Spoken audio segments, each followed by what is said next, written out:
Assalamualaikum warahmatullahi wabarakatuh. Perkenalkan, kami dari kelompok 7 yang beranggotakan Wina, Lolita, Arsesa, dan Afika.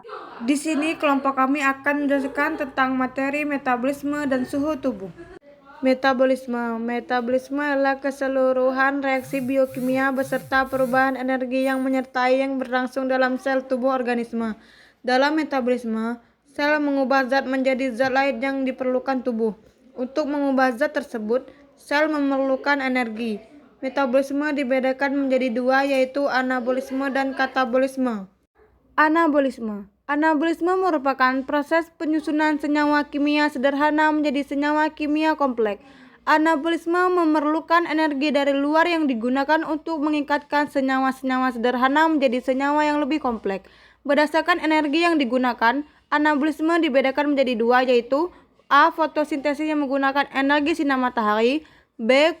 Kemosintesis yang menggunakan energi kimia. Fotosintesis. Fotosintesis merupakan proses penyusunan molekul kompleks pada bagian tumbuhan yang mengandung klorofil dengan bantuan cahaya matahari.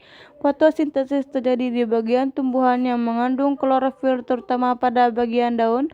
Proses fotosintesis adalah sebagai berikut: 6CO2 plus 6Ha2O, cahaya matahari, dan lain-lain. B. Kemosintesis. Kemosintesis berasal dari kata kemo yang artinya kimia dan sintesis yang artinya pembentukan. Jadi kemosintesis itu adalah reaksi pembentukan senyawa organik kompleks dari senyawa sederhana yang sumber energinya berasal dari energi kimia di alam. Proses ini biasanya dilakukan oleh mikroorganisme seperti arca, bakteria, dan bakteri yang tinggal di dasar laut. Contohnya itu bakteri belerang Thiobacillus. Katabolisme adalah proses penguraian atau penguraian senyawa kompleks menjadi senyawa yang lebih sederhana dengan menghasilkan energi. Berdasarkan kebutuhannya akan oksigen, penguraian zat untuk menghasilkan energi pada organisme dapat dilakukan dengan dua cara, yaitu A. Respirasi aerob, B. Respirasi anaerob. Keterkaitan metabolisme karbohidrat, lemak, dan protein. Suhu tubuh. Suhu adalah besaran yang menyatakan panas atau dinginnya suatu benda. Di dalam tubuh, energi panas dihasilkan oleh jaringan aktif terutama dalam otot. Kemudian juga dalam alat keringat, lemak, tulang, jaringan ikat, serta saraf. Secara biologis, tubuh mempunyai beberapa mekanisme untuk mempertahankan suhu tubuh. Yang pertama, suhu tubuh inti dipertahankan dalam batas yang sempit, dan yang kedua, mekanisme kontrol otomatis. Yang ketiga, mekanisme perilaku dan perubahan postural. Yang keempat, penggunaan pakaian yang cocok dan menciptakan lingkungan yang protektif. Pada gambar di samping ini diuraikan tentang mekanisme rangkaian kejadian perkembangan atau tekanan panas atau heat stroke menjadi sengatan panas atau heat stroke. Pada pemaparan panas dan kerja fisik berat yang berlangsung lama, batas parameter fisik adalah 9. Suhu inti maksimum 38 derajat Celcius. Denyut nadi maksimum 110. Kehilangan air atau dehidrasi maksimum 2-3%. Berat badan dan diet atau terutama air dan garam yang adekuat untuk mengganti yang hilang melalui keringat. Faktor yang mempengaruhi suhu tubuh: yang pertama, laju metabolisme basal semua sel. Yang kedua, laju metabolisme tambahan yang disebabkan oleh otot. Yang ketiga, laju metabolisme tambahan yang disebabkan hormon tiroksin terhadap sel. Yang keempat, metabolisme tambahan yang disebabkan oleh pengaruh epinefrin, norepinefrin, dan perangsangan simpatis terhadap sel. Yang kelima, metabolisme tambahan yang disebabkan oleh meningkatnya aktivitas kimiawi di dalam sel sendiri. Pengukuran suhu tubuh. Alat untuk mengukur suhu tubuh dinamakan termometer.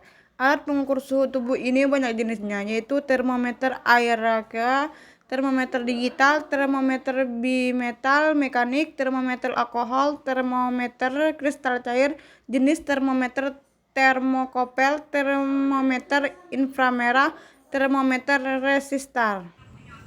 Cara mengukur suhu tubuh: 1. Di bawah ketiak, metode Aquila. 2. Di dalam mulut, metode oral dengan termometer digital. 3. Di dalam telinga, metode Tympanic. 4. Di dalam rekum, metode rektal. 5. Termometer dahi, metode non-kontak. Faktor yang mempengaruhi suhu tubuh manusia dalam aspek klinis. Demam. Demam adalah temperatur tubuh di atas norma 36,1 Celcius. Demam disebabkan adanya kelainan di dalam otak sendiri atau bahan-bahan toksis yang mempengaruhi pusat pengaturan suhu tubuh.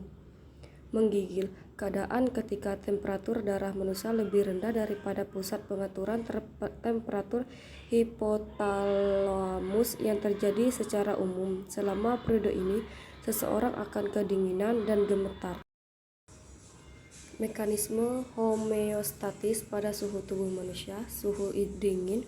Mekanisme untuk mempertahankan keseimbangan suhu tubuh adalah dengan meningkatkan laju metabolisme, yaitu dengan kontraksi otot refleks menggigil. Suhu panas mengaktifkan kelenjar proses perpindahan panas tubuh ke lingkungan. Radiasi tubuh menyebarkan gelombang panas ke segala penjuru 60%. Konduksi ke benda lain 3%. Konveksi ke udara 15%. Evaporasi. Setiap 1 G air yang mengalami evaporasi tubuh kehilangan panas 0,58 kalori. Sekian, terima kasih. Wassalamualaikum warahmatullahi wabarakatuh.